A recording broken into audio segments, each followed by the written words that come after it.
This is going to be a very long story, so I hope you've got your soda and popcorn ready. For this story, the cast will be me, obvious, my brother Mark, my half-brother Sam, my half-sister Alicia, and my mom. All fake names for obvious reasons. I need to warn you up front. This isn't a light tale. It's raw, painful, and real, a journey through a childhood marked by neglect and loss, culminating in a revenge that took years to unfold. For reasons so you don't have to hear my entire life story, there will be time skips throughout. Some parts might not fully connect and you may have questions by the end, but I'm condensing this to the bare bones, focusing on the key events and the revenge that define my life. My mom is the highest level of a failed parent. When I was 2, my baby brother Mark was born. As a typical 2-year-old, I didn't like that and proceeded to act out in regards to it. I was a toddler, jealous of the new baby stealing my mom's attention, throwing toys and crying for notice. It was normal kid behavior, but to my mom it was unforgivable. She called me a problem, a burden, words that cut deeper than I could understand at the time. As time went on, though, I learned from my grandfather and grandmother that treating someone like that wasn't a good idea. And then I turned my act around to love and care for him and help out where I could. My grandparents were my lifeline. They taught me patience, kindness, how to be a big brother. By age 5, I was helping feed Mark, playing games with him, feeling proud when he giggled. But this didn't change much. My mother basically threw me away to be raised by my grandparents because I was, in her mind, a demonic hell spawn of a child. In her eyes, her new child was the latest and greatest, and I was just old news. Living with my grandparents felt like a sanctuary, but my mom's rejection burned. I'd visit her house and feel invisible, watching her fuss over Mark while barely glancing at me. It wasn't just neglect, it was a deliberate choice to cast me aside, and that wound festered, shaping the anger that would fuel my later actions. Let's time skip. My mother has now had her 4 kids, Mark and I with my dad, and Sam and Alicia with my stepfather. I'm about 13, Mark 11, Alicia is about 1.5, and Sam was just born. Mom and dad are divorced, mom married stepdad, and I am at the rebellious age now where things don't make sense to me and I feel like I know everything. So my stepdad's idea is to beat it out of me. Every time I showed any sense of individuality or questioning something, I got beat for it. Sometimes right in front of my mother, and she didn't care a bit. The beatings were relentless. A question about homework could earn a backhand. A sarcastic comment meant a belt across my back. My stepdad's rage was unpredictable and my mom's indifference was worse. She'd watch, sipping coffee as if I deserved it. This is where the trigger for me wanting my revenge started. But being 13 and sadly a little on the mentally damaged side from all of the beatings, and having a bookcase full of books land on me at around 11, I had no concept of what sort of revenge would come from my mind at the time. So I decided that waiting would be best. Mom's mistake one has been made. The bookcase incident left scars, physical and mental. I'd been reaching for a book when it tipped, pinning me under heavy wooden pages. My screams brought my grandparents running, but my mom barely reacted, muttering about my clumsiness. That trauma, combined with the beatings, left me withdrawn, plotting in silence. On top of that, my mother and stepdad refused to do any housework. Instead, waiting for the weekend when grandma and grandpa would leave to visit grandma's mother, and put us to work cleaning the house and doing stuff adults should be doing. Now I get the concept of chores. Chores are fine. It's when you make your child climb ladders and get on the roof at the age of 11 to clean out gutters, or climb trees to snip branches and such that it gets a bit too dangerous. This happened since I was about 10. I'd teeter on rickety ladders, heart-pounding, scraping slimy leaves from gutters while my mom lounged inside. Mark and I hauled trash, mowed overgrown lawns, tasks far beyond our years. The fear of falling, the exhaustion. It built resentment. My mom's laziness wasn't just neglect. It was exploitation, treating us like unpaid labor. Time skip to when I'm 14. My mother told me and Mark to watch Alicia. She was 2 by this time.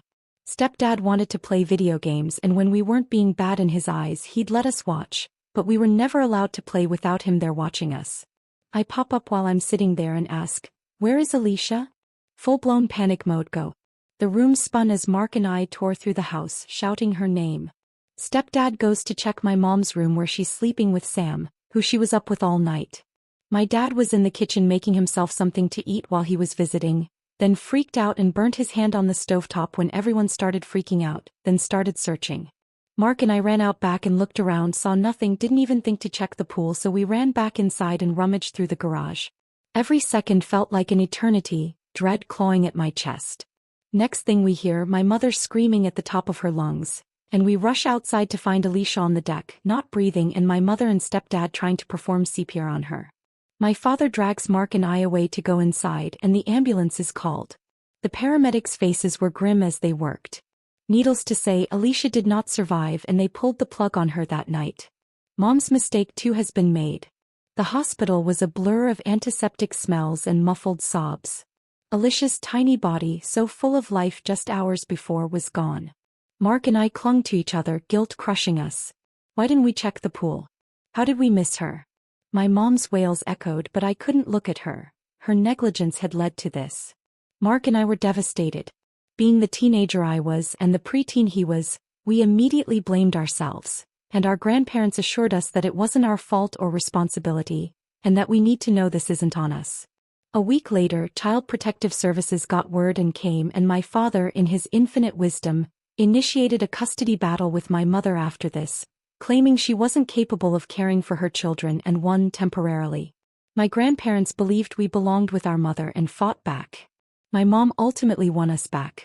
The custody hearings were a nightmare. Lawyers, accusations, my mom painting herself as a victim. I wanted to scream that she was unfit, but at 14 my voice didn't matter. Back in her house, the air was thick with grief and blame, every corner a reminder of Alicia. Time skip. I'm 18 now. I'm an adult. I'm looking to graduate high school and make my mark on the world and get my life going. Mark was 15 now, had gotten into a fight and broke his finger.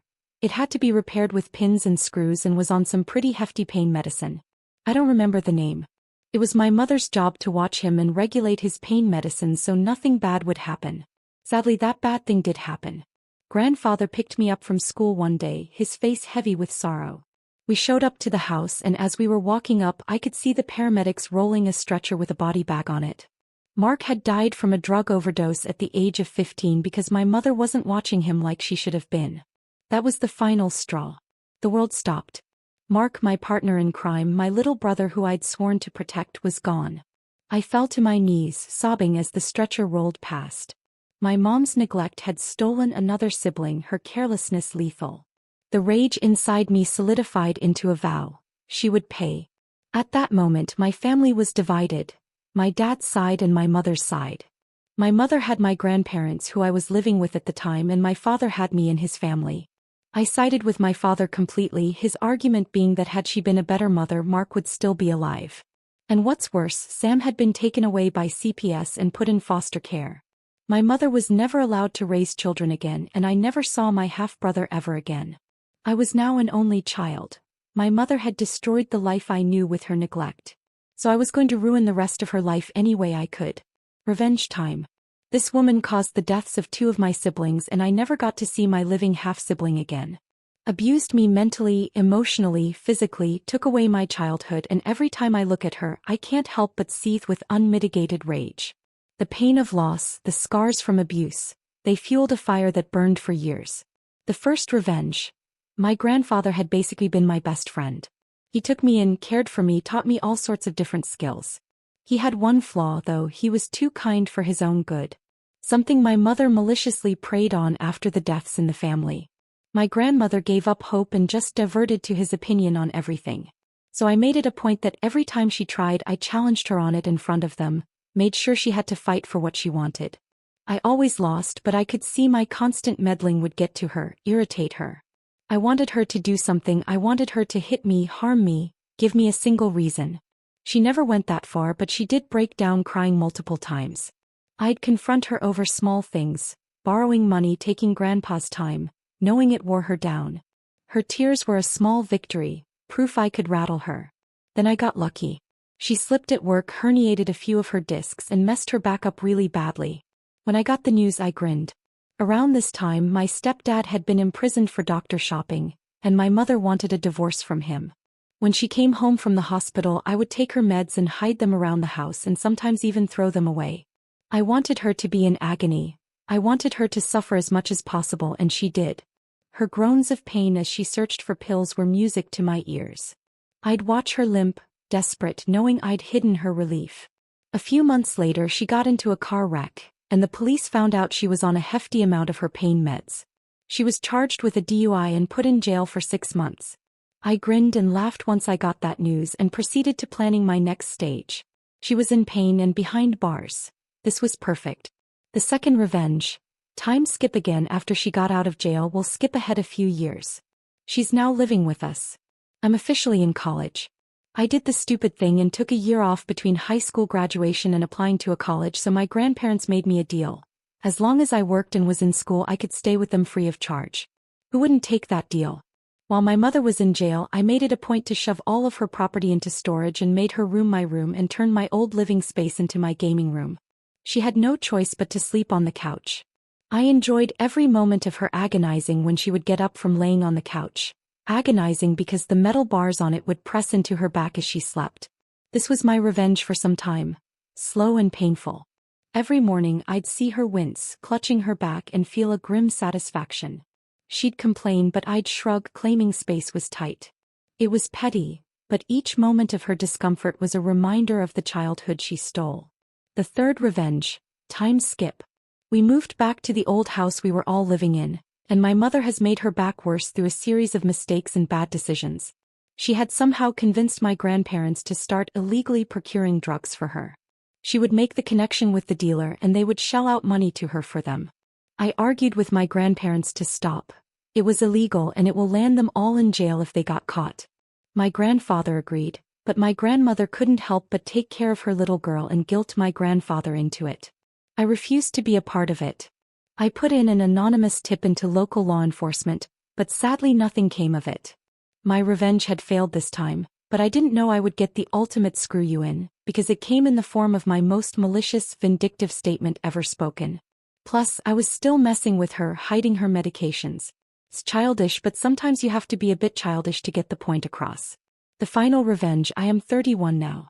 It has been 13 agonizing years since my brother Mark died, and I have finally completed my revenge on my mother. My grandfather just passed last year and I have been saving a veritable load of cash from over the years in jobs I worked, inheritance from other deaths in the family, and so on. I went to visit my grandmother, who's not been in great shape since my grandfather passed, and her dog passed about 6 months after that. My mother comes out to me while we're sitting there talking and asks if I will take care of her after grandma was gone, that it was my duty as her son. She was broke. My grandmother was going into a retirement home, and my mother blew through her inheritance with her dealings. The rest was going to me, I knew it for a fact. I stood up, and while I stared my mother directly in the eyes, I managed the most hateful, vicious stare I could muster. It wasn't hard, and told her, "You get nothing from me. Grandma's going into a retirement." The room froze. My grandmother's jaw hit the floor, her hands trembling. My mother burst into tears, collapsing into a chair, her sobs loud and broken. I had finally broken her and got my revenge. It may not seem like much to you all, but that moment was heavenly for me. It felt amazing to finally know I've gotten my ultimate revenge after all of these years, and damned her to suffering. My grandmother is going into that retirement home in about 3 months, and I'm helping her move her stuff, so there will be no chance of her little girl weaseling her way out of her fate. After that, I'm moving to a new state and starting my new life with a new job and wonderful girlfriend who I love more than anything. The weight lifted as I walked away, leaving my mom's cries behind. Years of pain, Mark's laughter, Alicia's smile, Sam's absence had fueled that moment. I'd waited, planned, and struck when it hurt most, ensuring she'd face the consequences of her actions alone. For those of you who have brothers and sisters, love them, cherish them, and be with them, because you never know what's going to happen. This revenge was born of me losing my siblings, the one thing I loved most in this world.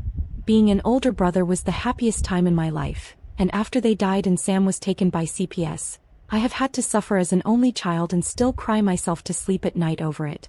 It was traumatizing, so please cherish your siblings. This story is my truth.